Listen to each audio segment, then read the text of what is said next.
Huh, that's strange. During our family trip drive, my husband intentionally let out a troubled voice.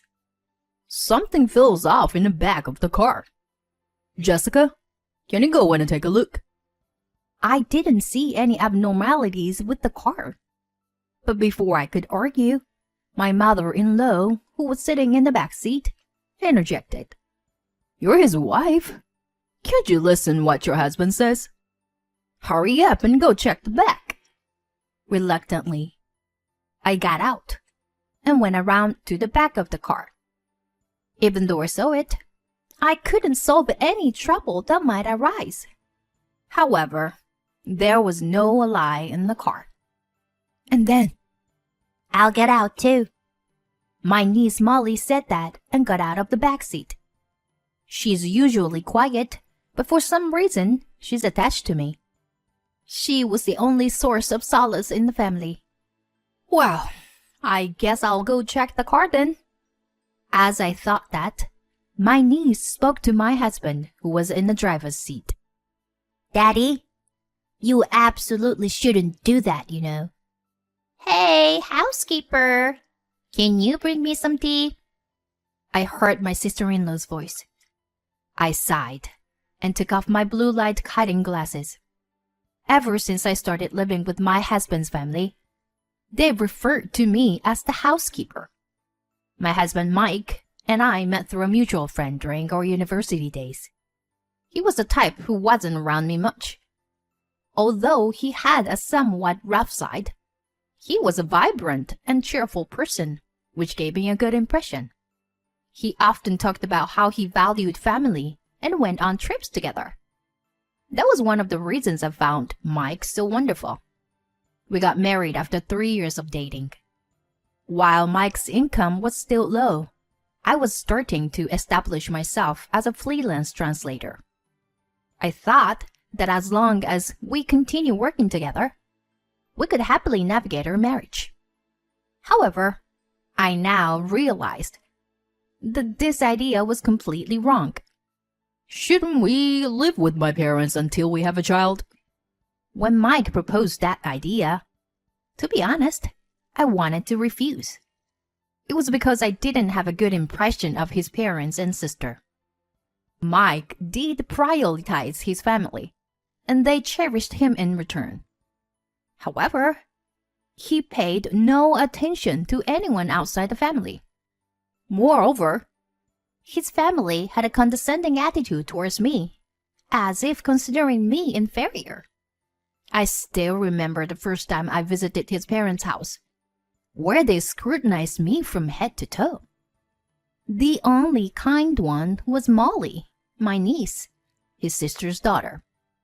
His sister had divorced shortly after Molly's birth, and had been living with their parents ever since. She didn't contribute to the household expenses, claiming that raising a child was expensive. Although I wasn't keen on living together, I knew it would be difficult to refuse. I had a sense that marriage was not just a matter between the two of us. Besides, Mike assured me that he would make sure I wouldn't have a bad experience. If my beloved husband said so, I wanted to believe him. But now, I am knocking on my sister-in-law's door, holding a cup of tea. She brushed up her bleached and damaged blonde hair and looked at me with an annoyed expression. Finally, You're the housekeeper, so you should be quick about these things, right? I'm sorry. Her reaction to my apology seemed to displeased, and she gave me an annoyed look. What's with that face? I can't afford to spare any time for you with taking care of our child. If you don't have kids and don't have a job, you should at least handle the chores. Honestly, why did she have to say such things to me? I have a proper job from home, and I also wanted children. I felt disheartened as I returned to the kitchen, where Molly was reaching into the fridge. Molly, are you thirsty? All right, I'll get you some juice. Just a second. Molly nodded with a bright smile and hugged me, expressing her joy. Molly is truly adorable. But sadly, my in-laws don't pay any attention to what Molly says. I'm the only one who has proper conversations with Molly. Perhaps because of that, it seemed like Molly liked me as well. Just as I was about to have a little conversation with Molly and continue my work, my mother-in-law raised her voice. Jessica, go out and do some shopping right away. Is it something urgent? We only have 1 pack of toilet paper left. But I have work. You don't have work, do you? You're always at home. Don't argue and go quickly. Reluctantly, I headed to the nearby store. As I hurriedly tried to buy toilet paper and return home, my sister-in-law called me on the phone. Hello, hey. Can you buy some beer on your way back? And also grab some snacks as well. Thanks. Once the purpose of the call was over, she abruptly hung up. I thought myself, why does everything have to be so burdensome? And entered the store again. After finishing my purchases, while I was on my way back, my echo bag tore. A wave of exhaustion hit me. That night, I told Mike about everything that had happened today. Mike rubbed his chin while drinking the beer I bought. I get it. I'll figure something out. You're just saying that, you know. You always say that. Well, what can I do? I'm tired from work, you know. After saying that, Mike started playing a game, as if to signify that the conversation was over. It was on one of those days, amidst such daily life, that something happened. While I was taking in the laundry, as instructed by my mother-in-law, I saw Molly playing alone. So I called out to her. What are you doing, Molly? I'm playing with Legos. I'll give this to you, Auntie Jessica. Well, thank you. And then Molly looked off into the distance for a moment. Then she tugged at my sleeve as I was about to go upstairs. You can't go now. Huh? Why? Molly? Is something wrong? It's not good right now. Let's play Lego together. Following her words, I played with Molly for a while, and then we heard a voice from upstairs. Hey! There's a bug. Come here. Can't you do something about it? No way. Just let the housekeeper handle it. Jessica is still out shopping. I can't wait until she comes back. I was surprised to hear my mother-in-law and sister-in-law reluctantly coming out of the room. Molly seemed to be enjoying herself without paying any attention to what was said earlier. After that, more strange things happened.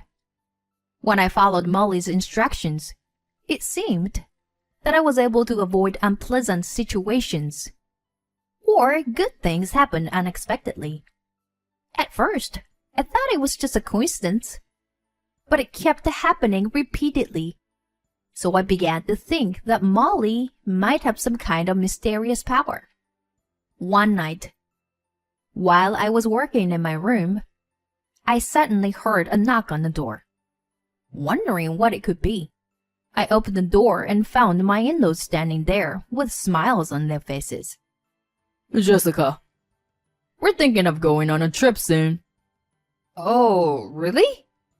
Are you two going together? Oh, what are you saying? It's a family trip. You're coming too. My mother-in-law said that and casually patted my shoulder. It seemed that they were planning a family trip with everyone, including me, which caught me off guard because I thought they would ask me to stay behind.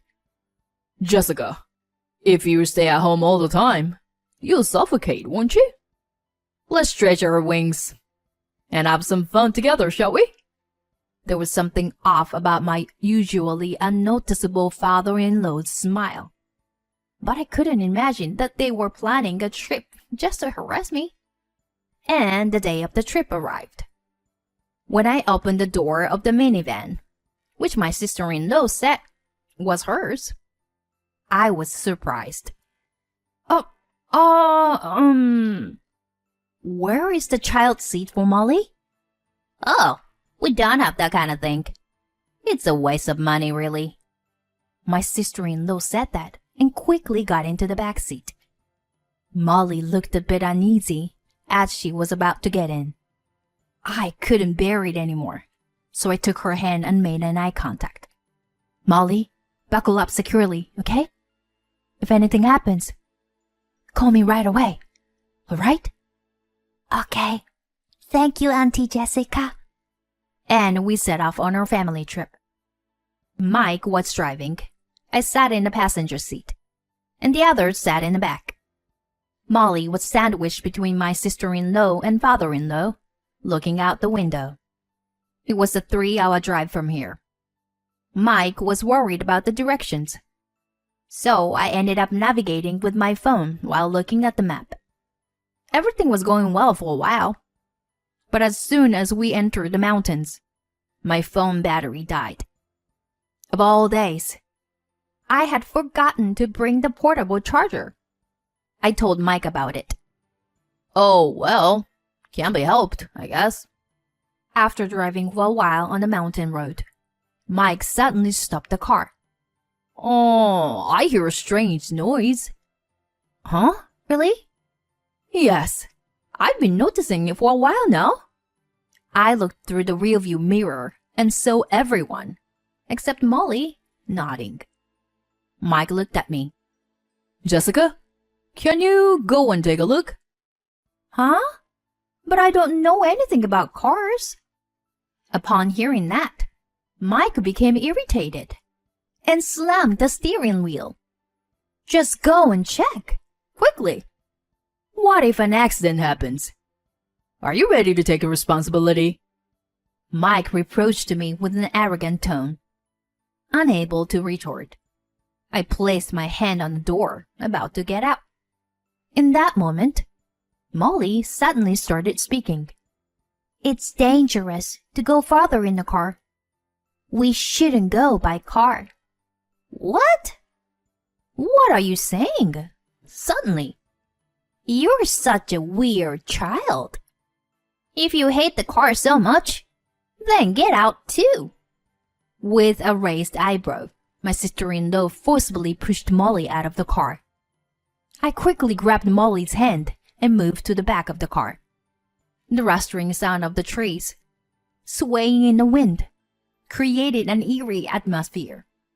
I thought we should quickly look and get back inside the car. As I observed the car, there didn't seem to be anything unusual. Molly, with a worried expression, held my hand tightly while looking around the area near the exhaust pipe. Then we heard the sound of the engine starting. Huh? What? The car started moving, leaving us behind. In disbelief, I stayed on my knees in that spot. We had been left behind in such a place. My phone battery was dead too. I looked into my bag, but there was nothing that seemed useful.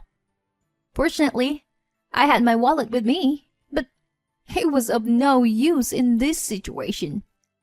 What should I do? At that moment, everything went pitch black in front of me. Auntie Jessica? Molly's voice snapped me back to reality. That's right. I have to bring Molly back safely. No matter what happens to me, I have to protect this child. I handed Molly a piece of chocolate from my bag and put on the best smile I could. Shall we go home? Molly nodded strongly. We held hands and descended down the mountain path. After a while, Molly pointed to a game trail. This way. But what lay ahead was a dense forest. Entering it and getting lost would be extremely dangerous. However, continuing down the mountain path would take a long time. Fortunately, the sun was still high in the sky. I also worried about Molly's stamina. Perhaps that game trail could be a shortcut. Besides, Molly had protected me many times before. I decided to trust Molly's intuition and chose the game trail. We walked, singing to mask our fear. It seemed like a forest inhabited by creatures, as we caught glimpses of squirrels and raccoons running by. Gradually, our mood became more enjoyable. And then, at the edge of the forest, we found a bus stop. Molly and I exchanged glances and boarded the bus that arrived just in time. Afterwards, we somehow made it back home. Molly seemed exhausted and fell asleep after drinking some juice. I couldn't stay in this place any longer and started packing my things to leave. Once I finished packing, I checked my phone and saw a flood of notifications. There were numerous attached images and messages from Mike. Upon viewing the images, I saw smoke billowing out from the back of the car. It was clear that the car had broken down. Summarizing Mike's voicemail, it said, Mike apparently didn't have his driver's license with him. So even if the car broke down, he couldn't call for help. What's more, both my parents-in-law and sister-in-law didn't have licenses either. Not only were they unable to fix the car, but they also couldn't drive. However, when the police arrived, Mike panicked and fled the scene. Naturally, he was caught immediately and had to pay a fine. The police gave them a ride to the nearest station, but they had no means of transportation afterward. Going to the destination or returning home became difficult. In other words, the only person they could rely on in this situation was me. What an irresponsible man he is. I could feel my anger welling up inside. And finally, I understood the meaning behind what Molly had said. It's dangerous to go by car. While I was lost in thought, another call came in from Mike. Oh, finally got through. Jessica, please help me. If you're back home, please come and pick me up with my license. Well, I don't care. Besides, I just got back and can't move. Molly is also tired and asleep. Please don't say that. I'm begging you. Come right away. This is ridiculous. Don't call me anymore. Bye. Without waiting for my husband's response, I hung up the phone and turned off my smartphone. Oh, Auntie Jessica, what's wrong? Oh, Molly, I'm sorry for waking you up. Shall we go out together? And so, I took Molly and headed to my parents' house. After discussing with my parents, we decided to hire a lawyer and proceed with the divorce. A few days later, when Mike and the others managed to come back on their own, I informed them about the divorce, and they agreed. It seems they were angry at me for not going to help them. At first, Mike resisted paying alimony, but when I presented evidence of his purchases using my credit card, he quickly changed his tune. It turned out Mike had been buying entertainment items like manga and figurines, thinking I wouldn't notice. The total sum amounted to around $30,000. Jessica, you regret this. Oh, really? Just a few days after uttering such words of defiance, Mike and my in-laws came crying to me. And that was only natural. After all, I had been contributing my own earnings to the household expenses at their place. There was no way Mike's income alone could cover their living expenses. I entered my in-laws' house after a long time, ready to have a discussion. Everyone was huddled together, avoiding eye contact with me. The only one who greeted me with a smile was Molly, who had been back at my in-laws' house. "It seems you don't have any money." "I'm sorry. I apologize for everything that happened." "What are you talking about?" "First of all, you have an obligation to pay me alimony. Do you intend to ignore that as well?" Well, if you can't pay, then there's no choice. I'll have to take things from the house and sell them." That's a bit... So, what can you do? Do you have any other suggestions?" When I said that, everyone fell silent. I looked at Molly, and she nodded. "In that case, please let me adopt Molly. If you agree to that, I will drop the alimony claim." "What?" Huh? My in-laws all had surprised expressions on their faces. Molly smiled and said, Yes, I'll become Auntie Jessica's child. About half a year ago, Molly had said, It would be nice if Auntie Jessica were my mommy. I had always wanted children, and I cherished Molly dearly. That's why I had talked to Molly about the possibility of her becoming my child. Molly immediately agreed to my proposal. And as the truth behind that incident, it turned out to be incredibly absurd and meaningless. It seemed that they had planned to leave me behind in the mountains after pretending to go on a family trip, all in an attempt to make me a more submissive wife. 5 years has passed since then. "Molly, dinner's ready." "Okay, coming." It smells delicious. I'll get the plates ready. "Mommy, this is so good." "Really?" "It's a recipe one of my clients taught me recently." I was free from the stress and chores of my former in-laws and was making progress in my work. Molly's mysterious power still exists to this day.